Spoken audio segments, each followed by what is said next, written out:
Today is an alert day for us in southern Wisconsin as we brace for the possibility of strong thunderstorms. This is News 3 at noon.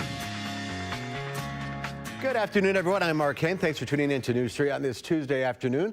Let's head right to the Weather Center. Meteorologist Chris Reese is tracking the storms headed our way. Chris, how are things looking? So far, so good, but we are going to watch that chance for strong to severe thunderstorms, especially as we get you farther into the evening. We're watching some of those developments now, but most of that's to the west. Let's show you what's outside here in Madison. We had the fog this morning. That began to lift, and you saw a few peaks of sunshine. Now we have more of the clouds back into the picture. The stock temperature, 71 degrees in Madison right now. Dew points are also in the mid-60s. So as you step out, yes, it feels a little bit humid, especially compared to some of that dry air that we had over the weekend. Here's what we've got going on. We have a strong wind coming out of the south and southwest. Check the winds just to our north and west. You kind of see them coming in out of the northwest. Right in here, that's where we have our boundary that's going to be moving towards the south and east. And already there's quite a temperature spread. 70s in southern Wisconsin, 76 in Kenosha.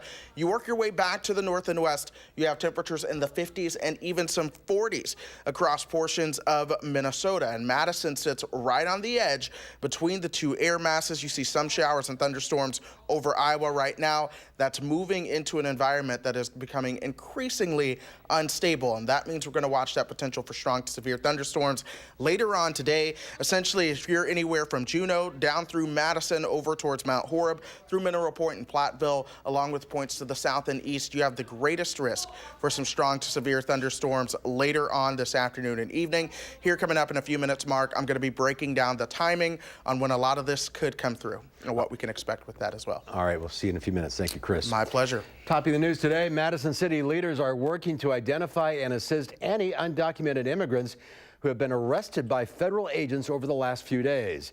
Dane County now confirms at least 11 people have been detained by Immigration and Customs Enforcement since Friday. Madison Police Chief says he's usually informed when those officers come to the city, but this time he wasn't made aware.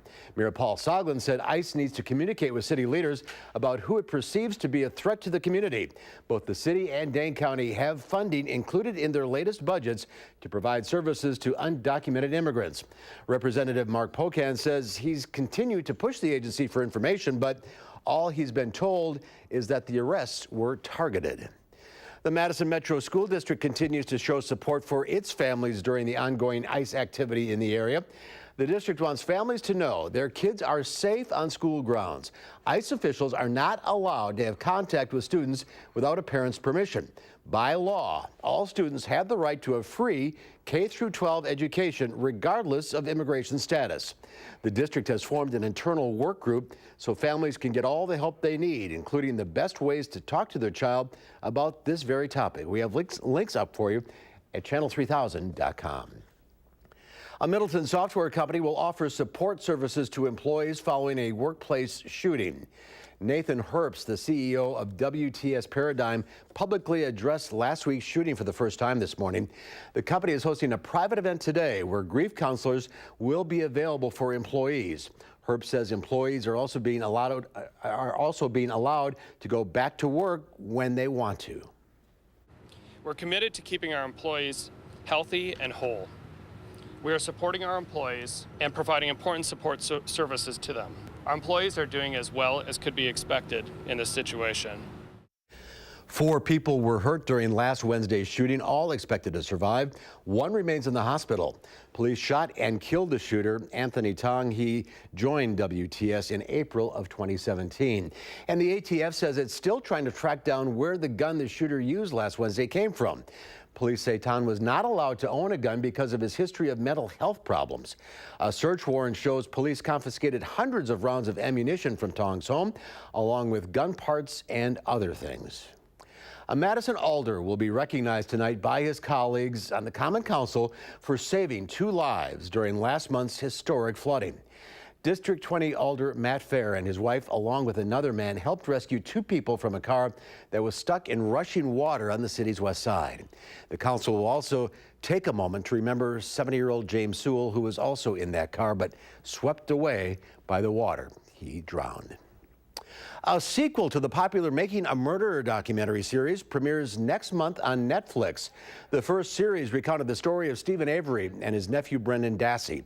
Both were convicted in the 2005 murder of Wisconsin photographer Teresa Halbach.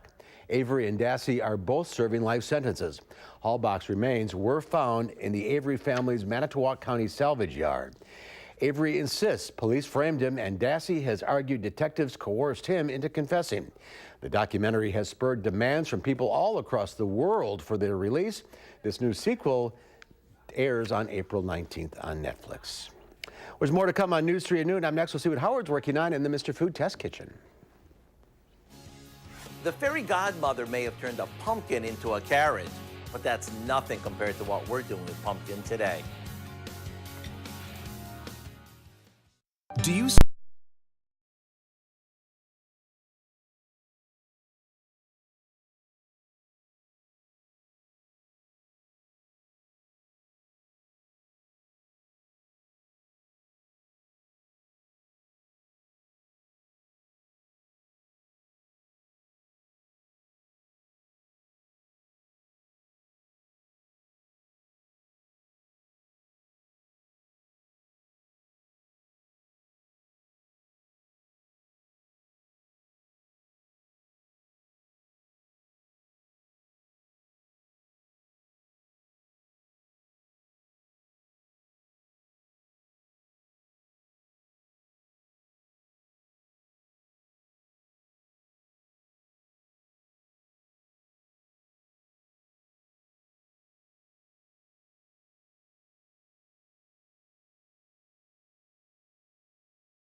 If you're a pumpkin lover, over the next couple of months, you're going to be smiling ear to ear. That's because this is the time of year when restaurants and manufacturers come out with pumpkin-flavored everything, whether it's cereal, baking bits, or even gourmet coffees. To join this trend, we've created a pumpkin-y poke cake that's positively addictive. We start by beating together a box of spiced cake mix with some canned pumpkin, a couple of eggs, and water. We pour that into a 9x13 pan, and into the oven it goes.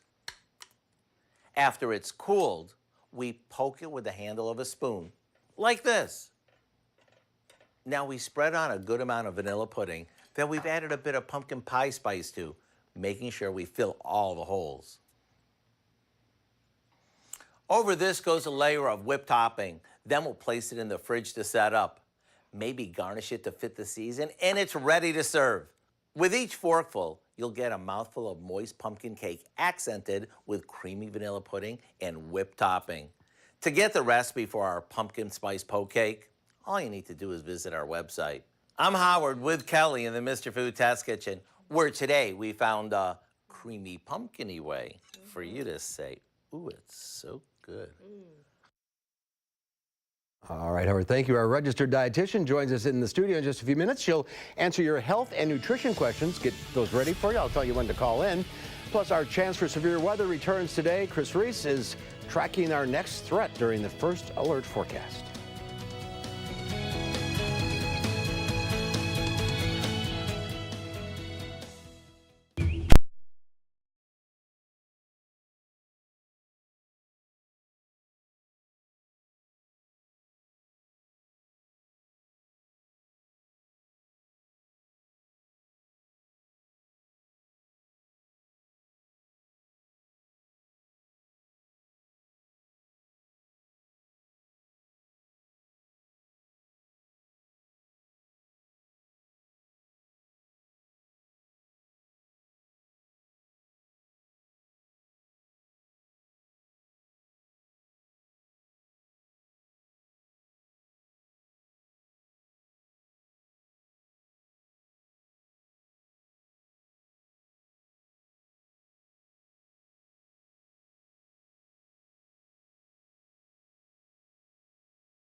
Let's check Wall Street at the noon hour. The Dow Industrial's up 34 points. The NASDAQ up about 12 and a half. Let's check in now with Q106 Farm Director Pam Yankee. She's in the radio suite on this Tuesday. There she is. Yeah, sorry. Didn't realize that we were coming my way quite so quick. So let me just get right to the numbers in the news today, Mark, because I'm flat-footed, as you would say. Getting ready for World Dairy Expo, the granddaddy of the dairy show. You're going to start to see the cattle trucks and everything showing up at the Alliant Energy Center and, of course, the beautiful New Holland pavilions. Probably within the next 48 hours or so, a lot of those cattle coming from as far away as Canada, as well as California. So today in the news, we're focused in on what's happening with the situation on our crop progress report. Wisconsin farmers taking advantage of all the dry weather that they possibly can. We've got about 4% of our Wisconsin corn crop that has already been harvested. We also have about better than 50% of our corn silage that's also been put in. I noticed that talking with Dr. Sean Conley, our University Extension soybean specialist yesterday, that our soybeans are far drier than a lot of folks probably expected. 5% of our Wisconsin soybeans have already been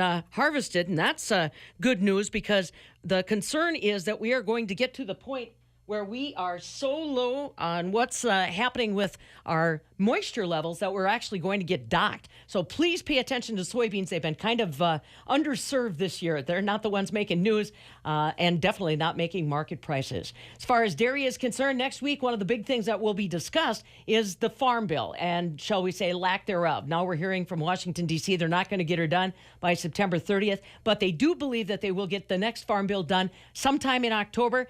So hopefully we're not looking at a year-long extension on that policy, Mark. And a lot of next week at World Dairy Expo, we've got some heavy hitters coming in, ag economists, a lot of the major dairy organizations, and they'll be talking about their own ideas on what's got to happen, not only with the Farm Bill, but of course, North American Free Trade Agreement still dangling out there in our discussions with Canada. So truly the international flair coming to the Alliant Energy Center starting next week. Monday they'll be setting up, and Tuesday at 9 a.m. we pull the plug, and here we go. Going to be a lot to talk about the way it sounds.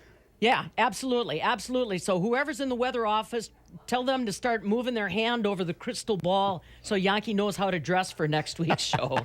Well, I'm not sure they use a crystal ball anymore, but we'll see what happens. All right, sounds good. So see you later, Pam. Yep. All right, Chris Reese is here now. There we go. Yeah, the crystal ball is clear, but we'll figure out that forecast for her. We've graduated the Magic 8 Ball, right? Yes, we sure have. Now, I will say today's weather a little bit more serious just because we do have an alert day in our forecast. That's for some showers and thunderstorms that are going to be coming our way. So here's the deal. Essentially, if you're up near Juneau, back through Madison, over towards Mount Horeb, down towards Mineral Point and Platteville, and then everywhere to the south and east, that's going to be the greatest spot to run into some severe thunderstorms today. Let's go ahead and start out with the way things are right now. We are seeing a little bit more sunshine out there, but you also see these clouds starting to develop. Those are the cumulus clouds. It's the rising air kind of rising up into a cooler environment above our heads, and that's going to help create some severe thunderstorms there. But here on the ground, our temperature is 71 degrees right now. A lot of moisture into our atmosphere as well, with dew points into the mid-60s. Here's what we've got going on in terms of wind. We have a strong southwesterly wind right now. We go just back to the north and west, and that's where we'll see our winds coming from the north and west, and that's going to be changing as we go throughout the day. Eventually, we'll have a northwesterly and westerly wind coming into the picture here, and so that's what we're going to watch for. But that southwesterly wind that we have right now is really helping bring in some of that moisture. Check out the dew point in Janesville and Watertown. It's at 70 right now. Cooler dew points back to our north and west. We also have quite a temperature spread across the region right now. Down south, we have our temperatures in the 70s. In fact, it is 76 degrees as you work your way over towards Kenosha.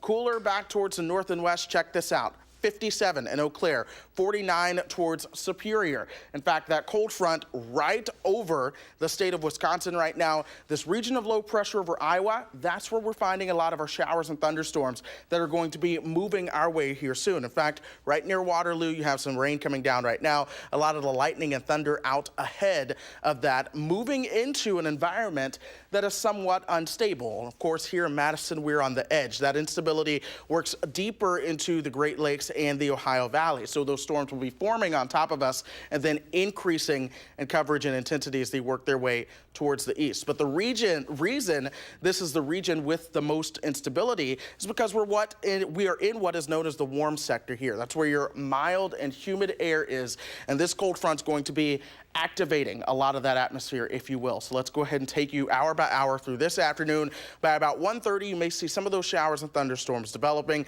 especially towards 2:30. Here they come. This is the beginning of the evening rush hour. This is also when we'll see our greatest threat for damaging winds coming into the picture as well. It'll move out of here rather quickly, though. Behind it, it's a northwesterly wind and temperatures that will eventually fall into the 40s. But the greatest threats that we'll have with this, scattered storms and heavy rain, yes, but also 60-mile-per-hour winds and an isolated spin-up tornado. Now, this is not going to be an outbreak by any means, but we are going to be watching the possibility of some of those damaging winds and tornadoes coming through. And then heavy rain, especially back towards the north and west. That's where we could see greater than an inch of rain in some of the heaviest thunder showers. Behind that, temperatures will come down to below average for this time of the year. We'll have some days staying into the 50s with overnight lows in the upper 30s and low 40s around here. But the next rain chance comes in again Thursday night into Friday. That's a reinforcing shot of cooler air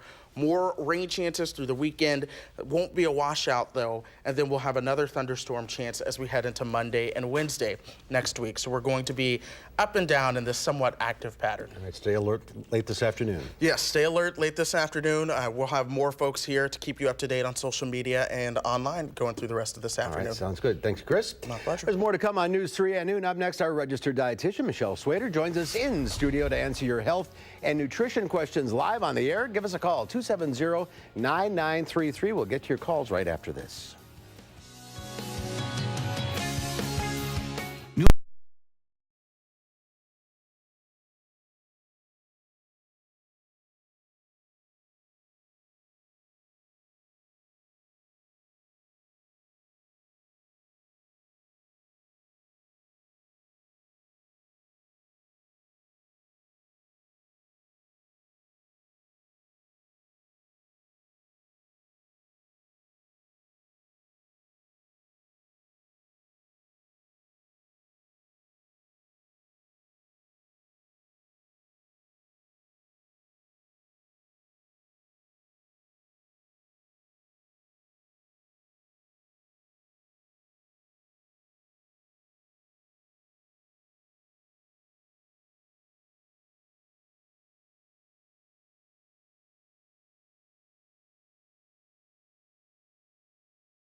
Registered dietitian Michelle Swader is here taking your nutrition questions at 270-9933. Good to see you. Good to see you. Interesting new study came out about the order of how we eat and when we eat. Yes, it's a pretty small but kind of fun study, and it was done using 15 pre-diabetic people, and they wanted to see if the order in what you eat in an individual meal makes a difference to control your blood sugar. And so they had all different combinations, and they had people eat half of their meal, then wait 10 minutes, and then eat the other half. And they did find that if you ate the salad first, and the salad did have dressing, which contained fat, which I think might be an important point, and then wait 10 minutes, finish up with the chicken and the bread, that you didn't have as high of an increase in blood sugar, and it didn't take your body as much insulin to bring that blood sugar back down. So it could be something that people that are concerned about diabetes would want to follow. There's a lot more to be looked at, but it's a really interesting start. It's 15 people. I mean, it's a very small Right, study. But and you'd have to see if it applies to everybody with prediabetes and that sort of thing, yeah.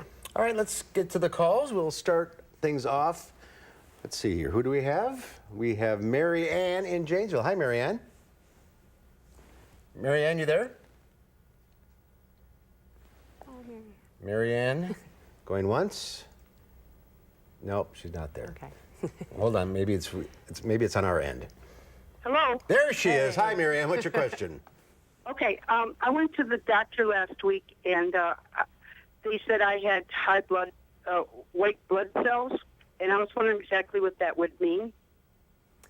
Well, that's probably a question for your doctor, but I would say that with your blood cells, a lot of that has to do with protein. I think if they're too high, that would indicate some other sort of medical issue. But just to have proper blood values, we want to have good protein, iron for red blood cells, that sort of thing. But an elevated one, I think, would be a question for a doctor. Right. But your diet can determine your blood cell count. Yep, the protein that you eat contributes to the protein that goes through the rest of your body, and our cells are made with protein, our blood cells, and that sort of thing. So it's definitely important to have good nutrition for all aspects of our body. Check your doctor on this one. Yeah, for elevated, I would. Yeah. All right, let's go to Linda in Elroy. Hi, Linda. Hello, this is Linda. Yes, I want to know, how do you feel about taking Central vitamins and a lot of vitamins at the same time? So what do you think of Centrum vitamins? If she was asking just about Centrum vitamins in general, I would say if you are taking a vitamin, first of all, I would go with a major company because they're a little bit more trusted in their product being filled with what they say they're filled with. As a dietitian, I try to get nutrition from food first, but it's a good, as it's called, a supplement. So if you feel like there's a certain part of your diet that might be lacking, it's a good way to kind of make up a little bit of a difference. They're generally pretty affordable, pretty easy to take. But again, I would always try to get the food first. Right. And brand names do make a difference with vitamins? Yes, vitamins aren't very well regulated. I mean, a lot of it is just taking the word of the company. So if you have a really long-standing company like Centrum, One A Day, you know, the ones that are very well established, you can trust that their label is what's in the product. All right. If you're on the line, stay there. Michelle will talk to you off here. We'll see you next time. Chris has one final check of the forecast. That's right. We're awaiting showers and thunderstorms to move in. You'll notice those increasing from the west right around 2:30. We should see the line of thunderstorms move through Madison during rush hour, bringing with it the chance for heavy rain and some strong winds as well. All right. Keep it right here for the latest updates. We'll see you back here at 4. In the meantime, have a great afternoon. Making plans that are weather dependent? Get an accurate 12-hour, even a 10-day forecast. Download the Channel 3000 First Alert Weather app and start planning.